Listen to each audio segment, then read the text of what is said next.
বিশ্বকাপের মাত্র 4 ম্যাচে 9 উইকেট শিকার করে বিশ্বজুড়ে আলোড়ন তুলেছিলেন এক টাইগার পেসার।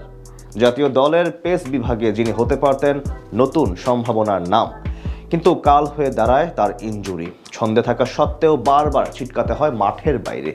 সম্প্রতি ইনজুরি কাটিয়ে আবারও 22 গজে ফেরার ঘোষণা দিয়েছে প্রতিভাবান এই পেসার।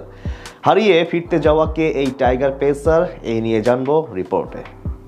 এশিয়া কাপ জয়ী টাইগার দলের অন্যতম সদস্য, দেশকে প্রতিনিধিত্ব করেছেন বিশ্বকাপের মঞ্চেও। যেন দারুণ সম্ভাবনা নিয়েই বাংলাদেশের ক্রিকেটে হাজির হয়েছিলেন তরুণ এই তুর্কি। তবে ইনজুরির কারণে বারবার মাঠের বাইরে হারিয়ে যেতে হয়েছে প্রতিভাবান এই পেসারকে। ফলে দীর্ঘ হচ্ছে স্বপ্নের প্রহর, বাড়ছে জাতীয় দলের অপেক্ষা।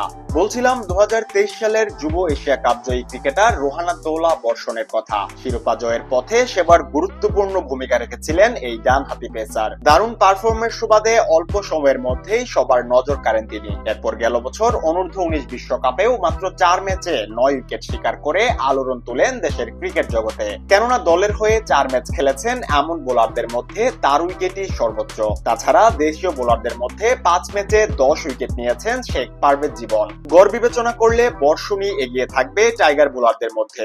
আন্তর্জাতিক মঞ্চের 2 আসরে তার এমন পারফরমেন্সই বলে দেয় লাল সবুজের দলে পেস বিভাগের নতুন পালক হওয়ার পথেই হাঁটছিলেন তিনি, যার সামনে ছিল মুস্তাফিজ তাসকিনদের শিবিরে যুক্ত হওয়ার হাতছানিও। এছাড়া লিস্টে ক্রিকেটেও দেশকে প্রতিনিধিত্ব করেছেন বর্ষণ। এর বাইরে 2024 বিপিএলেও খেলেছেন 2টি ম্যাচ। এরপরেই তার কঠিন সময়ের শুরু। পায়ের ইনজুরির কারণে লম্বা সময় ধরেই মাঠের বাইরে আছেন তিনি। সবশেষ গত বছরের ডিপিএলে কয়েকটি ম্যাচ খেলার পর পরবর্তী 15 মাস ধরে লড়াই করছেন ইনজুরির সঙ্গে। ইনজুরির কারণে গেল বছর অস্ট্রেলিয়ার টপ এন্ড টি20 টুর্নামেন্ট খেলতে পারেননি তিনি।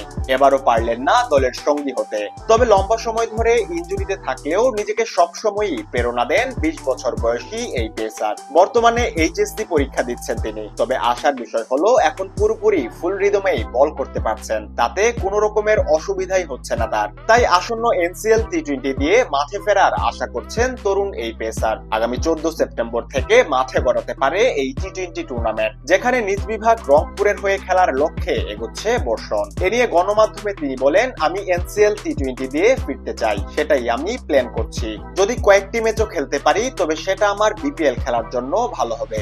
এই মুহূর্তে কোনো অসুবিধাও হচ্ছে না, বাকিটা ফিজিও, ট্রেনার ও ডক্টরদের উপর। তাই সবকিছু ঠিকঠাক থাকলে আবারও 22 গজের লড়াই দেখা যাবে সম্ভাবনাময় এই পেসারকে। বাংলাদেশের পেস বিভাগ এই মুহূর্তে বিশ্বের অন্যতম শক্তিশালী বলা চলে। দলে রয়েছে মুস্তাফিজ তাসকিনদের মতো বিশ্বমানের পেসার। নতুনদের মধ্য থেকেও দুর্দান্ত ছন্দে আছেন সাকিব, শরীফুল, রানারা। সেখানে বর্ষণের মতো পেসারও দলের জন্য নতুন সম্ভাবনার নাম হতে পারে। যুব বিশ্বকাপ কিংবা এশিয়া কাপের মতো জাতীয় দলের জন্যও হয়তো বড় অর্জন আসবে বর্ষণের মতো প্রতিভাবান ক্রিকেটারদের হাত ধরে। সেই স্বপ্নই দেখে দেশের কোটি কোটি ক্রিকেট প্রেমীরা।